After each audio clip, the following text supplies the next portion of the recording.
Bermuda triangle जगातील सर्वात मोठं रहस्य. चला आज यामागचं सत्य जाणून घेऊया. पण खरंच बर्मुडा ट्रायंगल इतका धोकादायक आहे का? हा प्रश्न कित्येक वर्षांपासून विचारला जातोय. असं म्हणतात की अटलांटिक महासागरात एक अशी जागा आहे जिथे काहीही गायब होऊ शकतं. काही जण म्हणतात की यामागे एलियन्स आहेत, तर काही जण याला अज्ञात शक्ती म्हणतात. पण या सगळ्या कथाकहाण्यांमागचं खरं सत्य काय आहे? चला पाहूया.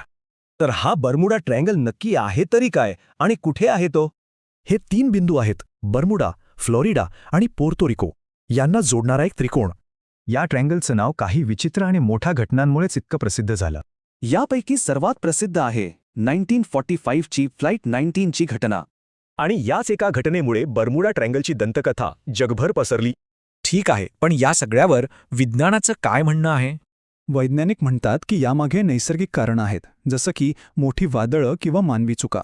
म्हणजे खूप संशोधनानंतर शास्त्रज्ञांचं यावर एक मत झालं आहे. त्यांच्या मते बर्म्युडा ट्रायंगलमध्ये घडणाऱ्या घटना पूर्णपणे नैसर्गिक आहेत, रहस्यमय नाहीत. आणि गंमत म्हणजे इथल्या अपघातांचं प्रमाण इतर समुद्रांइतकंच आहे, काही वेगळं नाही.